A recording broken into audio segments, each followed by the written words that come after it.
नमस्कार। आइए बात करता हूँ कनिष्ठा उंगली के बारे में। कनिष्ठा उंगली ज्ञान की उंगली के रूप में जानी जाती है। बौद्धिक क्षमता सही है, भाषा शैली भी सही है। कुल मिलाकर के सूर्य के पहले कट तक नहीं पहुँच रही है ये उंगली। यानी कुल मिलाकर आपको नियंत्रण रखना होगा अपनी भाषा शैली पर। साथ ही साथ जल्दबाजी में कोई भी निर्णय न लें, वरना आपको आर्थिक नुकसान का सामना और मानसिक टेंशन का सामना करना पड़ेगा। ये बताती है आपकी ये कनिष्ठा उंगली। अब बात करता हूँ मैं सूर्य की उंगली के लिए। सूर्य की उंगली यश मान सम्मान के लिए यहाँ पर इस उंगली को जाना जाता है। यहाँ पर जब छोटी छोटी कट हल्के हल्के दिखलाई पड़ते हैं तो आपको अपनी भाषा शैली पर नियंत्रण रखना होगा, क्योंकि व्यवहारिक पर कुछ कट हैं। कुछ लोग अंदरूनी रूप से आपसे आपके क्षेत्र में नाराज़ रहते होंगे ज़रूर, और वो हो सकता है कभी कभी खुलकर सामने आ जाते हों तो थोड़ा आपसे मानसिक टेंशन हो जाती हो। यहाँ पर यदि ऊपर उंगली को देखता हूँ तो यहाँ आपका, क्योंकि एक पक्ष है आपका ससुराल पक्ष है। जब ऊपर से पूरी उंगली खुली होती है तो अपने माँ बाप के साथ मिलन नहीं होता, और जब ये बीच में से गैप होता है तो ये ससुराल पक्ष जो होता है उससे अच्छे संबंध नहीं रह पाते। आप प्रयास करें तब भी ये भोग काल है, ये भुगतना पड़ेगा। तो सामान्य रूप से आपके ससुराल पक्ष से, जैसे आपने सवाल भी है कि ससुराल पक्ष से बनती नहीं है, क्या भविष्य में मधुर संबंध होंगे? मुझे नहीं लगता कि आपके भविष्य में मधुर संबंध होंगे। आइए बात करता हूँ मैं शनि की उंगली के बारे में। शनि की उंगली यहाँ धन की स्थिति के लिए जानी जाती है। साथ ही साथ मैं कह सकता हूँ जहाँ स्वास्थ्य के लिए जानी सकती है। आपको थोड़ा अपना स्वास्थ्य का ध्यान करना होगा। साथ ही साथ धन पर कहीं ना कहीं ग्रहण लगा रहता है, या तो वो घर के ज़्यादा खर्च होने के कारण या कोई परिस्थिति बस आपको धन देना पड़ जाता है अपना, तो धन पर लगातार ग्रहण लगाने वाली रेखाएं भी यहाँ पर मौजूद हैं। अब बात करते हैं आपकी बृहस्पति की उंगली के बारे में। बृहस्पति की उंगली, और यहाँ पर जब ये रेखा नीचे की तरफ खिंच जाए तो वही बात मैं फिर कह रहा हूँ कि आर्थिक पर्व पर जब ये चिन्ह यहाँ भी बन गए तो यहाँ पर खर्चा ही आपका पीछा नहीं छोड़ता है। एक बात। दूसरी बात, यहाँ सेकंड पर्व व्यवहारिक है, ये बहुत बुरी माना जाता है। जब ये रेखाएं पक्के रूप से यहाँ विराजमान रहती हैं तो पति के साथ या तो पत्नी घर से दूर रहती है, यानी पति कहीं और स्वयं कहीं, ये कारण दूरी का सामना करना पड़ता है। और यदि ऐसा नहीं होता तो पति के साथ में वैचारिक मतभेद लगे रहते हैं। अब बात करते हैं हम आपके बुध पर्वत के बारे में। बुध का पर्वत यहाँ से अगर देखता हूँ तो कुल मिलाकर के अगर मैं देखूं तो ये यहाँ पर खड़ी हुई रेखाएं इस प्रकार से यहाँ दिखाई देती है, लेकिन एक आड़ी रेखा, इसको हम कभी कभी राहु रेखा के रूप में बोल देते हैं। तो ये जीवन में भागदौड़ के लिए भी मानी जाती है कि आप नौकरी करने जाएं तो रोज़ाना 30-40 किलोमीटर नापना पड़ जाए, इस चीज़ को जानी जाती है। या कह सकते हैं बुध पर्वत से जब आड़ी रेखा कटे तो धन पर ग्रहण लगा रहता है, तो वही खर्च वाली स्थिति यहाँ भी नज़र आई है। अब बात करता हूँ यहाँ पर आपके यश की उंगली के बारे में। ट्रायंगल बना कर के यहाँ ये रेखाएं जाकर के सब सूर्य की उंगली के ऊपर पर्व तक पहुँच गई। यानी कुल मिलाकर के आपके जीवन के अंदर जो नौकरी है वो हो कई बार देखने में आता है, जब इतनी हो जाती है तो उम्र 32 तक पहुँच जाती है, तब भी नौकरी मिलती है। और कुल मिलाकर जहाँ नौकरी करते हैं उस नौकरी के अंदर व्यक्ति के दुश्मन ज़्यादा होते हैं। यानी कुल मिलाकर आपका वही उंगली से भी अर्थ निकला और वही सूर्य पर भी निकला। अब बात करता हूँ यहाँ पर धन के पर्व की। ये अच्छा संकेत है। ये लगातार पक्की रेखाएं जीवन के अंत समय तक धन के आगमन को दर्शाने वाली ये रेखा, यहाँ एक आड़ी रेखा जाकर बृहस्पति पर्व को जाए, यानी जैसे जैसे उम्र बढ़ेगी तो यहाँ यात्रा तो है ही रोजाना की, साथ ही साथ आपका धार्मिक प्रवृत्तियों पर भी ध्यान अच्छा खासा जाएगा। इसके बाद बात करता हूँ मैं आपकी यहाँ पर बृहस्पति पर्व के बारे में। बृहस्पति पर्व और यहाँ इस तरीके से रेखा निकले तो आप ऐसी बात हैं, बिल्कुल स्ट्रिक्ट तरह की औरत हैं और अपने अनुशासन में रहने वाली हैं, और किसी की बात को ज़्यादा अपना ऊपर हावी नहीं होने देती। आपका मकान भी निश्चित बनेगा, आपके नाम से निश्चित बनेगा। अब बात करता हूँ मैं आपकी हृदय रेखा की। हृदय रेखा जहाँ से लेकर आखिर तक आप कितनी, आपके पास नौकरी भी है, सब कुछ है, लेकिन पूरी रेखा आड़ी तिरछी रेखाओं से भरी हुई है। मन के अंदर हमेशा कुछ ना कुछ बोझ बना रहता है। मानसिक स्थिति कहीं ना कहीं हमेशा टेंशन में रहती है।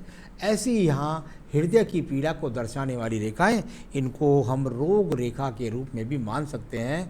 कुछ ना कुछ रोग हमेशा लगा रहता है। तो ये इस तरह की हृदय रेखा आपकी। अब बात करते हैं इसके बाद में आपकी सीधा सीधा मंगल रेखाओं के बारे में। देखिए मंगल रेखा यहाँ मंगल पर्वत पर कर्म रेखा के रूप में जानते थे। इतनी सारी कर्म रेखा और एक दूसरे को काट रही हैं।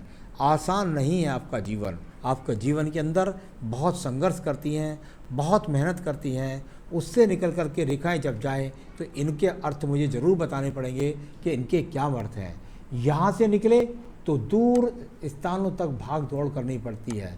यहाँ से दूसरी रेखा निकले जो बुद्धि रेखा को काटती है, यानी मानसिक टेंशन है। धन प्राप्त करने के लिए धन को पहुँचती है तो धन प्राप्त करती हैं, बहुत भाग दौड़ करती हैं, बहुत मानसिक टेंशन को दिखलाती हैं। ऐसी आड़ी रेखाएं जब जब जिस रेखा को काट कर जाएंगी उस रास्ते में व्यक्ति को कठिनाइयों का सामना करना पड़ता है। तो ये सब आड़ी रेखाएं जुझा रही हैं। ये राहु रेखाओं में बाद में बदलकर प्रत्येक पर्व को कष्ट पहुंचा करके जाती हैं।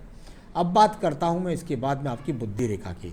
बुद्धि रेखा और जब खुल करके चले तो ये होती है मजबूत निर्णायक क्षमता। मैंने जो कह दिया वो कह दिया, मानना पड़ेगा सबको, नहीं मानोगे तो देख लीजिए। तो इस तरह की स्थिति साथ के साथ पति से वैचारिक मतभेदों के लिए भी जानी जाती है। कोई तलाक की रेखाएं तो नहीं दिखाई देती, लेकिन अड़ियलपन के लिए एक तरह से इन रेखाओं को बोला जाता है। इसमें से एक दूसरी रेखा यहाँ आकर एक यहाँ भी मिली है जो आपको अंदर इष्टिकता पैदा करती है, अचानक क्रोध पैदा करती है। इस तरह भी जान सकते हैं। बहुत सारी मानसिक रेखाओं ने काटा है तो वो स्वप्न भी पैदा करती है। तो चलिए अब बात करता हूँ मैं आपके चंद्र पर्वत की। देखिए चंद्र पर्वत आपका बहुत दूषित है, यानी मानसिक टेंशन है। कुल मिलाकर मानसिक अवसाद जैसी स्थिति रहती है और कुल मिलाकर बहुत भाग दौड़ है। कुछ ना कुछ रोग भी हमेशा लगा रहता है। तो यहाँ इस तरह की स्थितियों को दर्शाने वाला आपका ये चंद्र पर्वत भी है। कोई भी व्यापारिक रेखा आपके हाथ के अंदर नहीं है।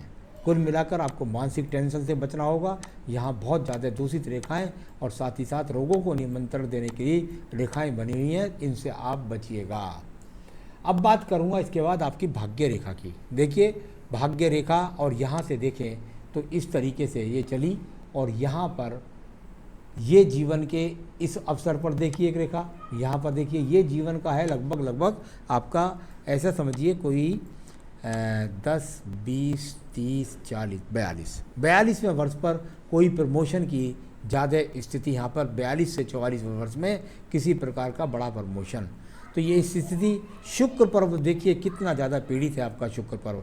शुक्र पर्व होता है पीड़ित, तो व्यक्ति का मन घर के अंदर नहीं लिखता। कई बार पति से अनबन रहती है, कई बार बच्चों का सुख नहीं मिल पाता, बच्चे भी नहीं सुनते हैं। तो कुल मिलाकर घर में रहने के बाद भी सुकून न दिखाने वाला आपका ये शुक्र पर्व भी यहाँ पर दिखलाई देता है। संतान रेखाएं, यहाँ लगभग 2 संतान रेखाएं भी आपके हाथ से दिखलाई पड़ती हैं। तो ये सब चीज़ें मैंने आपको बताई। अब बताता हूँ मैं आपकी आयु रेखा। यहाँ आयु रेखा जहाँ चलती है वहाँ से जाकर के ये आयु रेखा आपके लगभग 77 वर्ष की आयु रेखा भी आपके हाथ के अंदर है। तो चलिए आपकी सभी रेखाओं के पर्वतों के बारे में, सभी चीज़ों के बारे में बताया। हम आपके सवाल ले लेते हैं। स्वास्थ्य ठीक नहीं रहता, बिल्कुल पूरा हाथ दिखलाई दे रहा है, इधर भी दिखाई दिया, मस्तिष्क रेखा पर भी दिखाई दिया, हृदय रेखा पर भी दिखाई दिया। सब जगह स्वास्थ्य आपका पीड़ित है, कुछ ना कुछ परेशानी बनी रहती है। कृपया समाधान बताएं। साथ के साथ ही बता देता हूँ। देखिए आपको अपनी पूजा में अगर हो सके तो दोनों समय देवी कवच पढ़ना ही पड़ेगा। चाहे संस्कृत में पढ़िए चाहे हिंदी में पढ़िए। सुबह शाम आपको देवी कवच पढ़ना है, नहीं तो कम से कम एक बार देवी कवच जरूर पढ़ना होगा। अगर आप रोगों से बचना चाहती हो, आपको विश्वास नहीं होगा, अगर आप साल भर पढ़ गई तो ये बुरी रेखाएं सब पड़ जाएंगी और स्वास्थ्य आपका बहुत उत्तम रहने लगेगा। दूसरा, लगभग प्रत्येक रात्रि में भिन्न भिन्न प्रकार के सपने आते हैं जिससे नींद पूरी नहीं हो पाती। ज़्यादा सपने न आए इसका उपाय बता देता हूँ। बहुत ही सुंदर उपाय। देखिए आपको सपने क्यों आते हैं। नंबर 1 बात, आपको योगा से जुड़ना पड़ेगा। इसके लिए बहुत मैं सरलता से आपको कोई पूजा पाठ बता सकता हूँ, लेकिन मेरा उद्देश्य आपको पूरी तरह से ठीक करने का है। नंबर एक, आपको अपने पास मेडिटेशन और योगा को जोड़ना होगा। देवी कवच तो काम इसमें भी करेगा आपका। दूसरी बात, आपको रात को सोने से पहले, जब भी आप रात को सोएं, उससे सोने से पहले 2 घंटे पहले मोबाइल छोड़ना होगा। साथ ही साथ आपको टीवी छोड़ना होगा, बिल्कुल भी टीवी ना देखें। और साथ ही साथ खाना कम से कम अगर हो सके तो 2 घंटे, वरना हो सके तो 3 घंटे पहले आप सोने से पहले खाइएगा। मैं गारंटी देता हूँ, यदि आपने ये 3 चीज़ मेरी अपना ली तो आपको हैरत होगी कि आप सभी रात को इतनी बेहतरीन नींद आएगी आपको कि बेहतरीन तरीके से। शाम का खाना बस हल्का खा के सोना है, इतना करें, जीवन में आपको देखिए कितनी बेहतरीन नींद आएगी, मुझे आप याद करेंगी। अपने जीवन काल में कितनी संपत्ति अर्जित करूंगी, क्या ससुराल पक्ष से धन संपत्ति मिलने का योग है। ससुराल पक्ष से ये रेखा एक यहाँ से चलती है, यहाँ एक हल्की सी रेखा चलती है और ये जाकर के गई सीधी शनिवार को। 101% सब ससुराल से संपत्ति मिलेगी, थोड़ा विवाद के बाद मिलेगी, तो यहाँ मिलेगी निश्चित रूप से, चिंता मत करिएगा। तो इसके बाद संपत्ति कितनी अर्जित करूंगी, जो जीवन की पूरकता हैं वो सब आपकी पूरी हो जाएंगी। कृपया कैरियर ग्रोथ के बारे में बताएं। मैंने आपको बताया था कि वहाँ लगभग 42 से 44 वर्ष के बीच में आपको कोई प्रमोशन का योग लगता है। अब बात हुई ससुराल पक्ष वाली, वो मैंने आपको बताई दी। बच्चों के बारे में, बच्चों की जन्मपत्री अगर नहीं बनी है तो मुझसे बनवा लीजिए, मैं बना करके सब कुछ खोल करके उसमें बता दूंगा। और यदि दिखलाना चाहती हैं जन्मपत्री में तो उनकी जन्मपत्री मुझे दिखला सकते हैं, डेट ऑफ बर्थ टाइम पहले भेजिए और आपकी सभी समस्याओं को मैं दूर कर सकता हूँ। अब बताता हूँ मैं आपको आपकी रिंग क्या बनती है, जो आप पहने तो आपको बहुत अच्छा लाभ हो जाए। आपको सिर्फ़ और सिर्फ एक बेहतरीन सा पुखराज पहनना ही पड़ेगा, जो आपकी मानसिक शांति के लिए, आपकी घरेलू चिंताओं को दूर करने के लिए, आपके घरेलू संबंध के लिए, आपके ससुराल पक्ष के लिए और संतान के सुख सहयोग में सभी जगह काम आएगा। आपका नग बनता है पुखराज। आप मुझसे मंगा सकती हैं, मैं आपको सैंपल दिखला भी सकता हूं और अंगूठी बनवा के आपके पास तक पहुंचा भी सकता हूं। बस इतना करिए, जो पूजा पाठ है और जो उपाय मैंने बताए करिए, देखिए ये सब बुरे हाथ की रेखाएं भाग जाएंगी। बस आप जीवन में सुखी रहें, यही मेरी शुभकामनाएं। नमस्कार।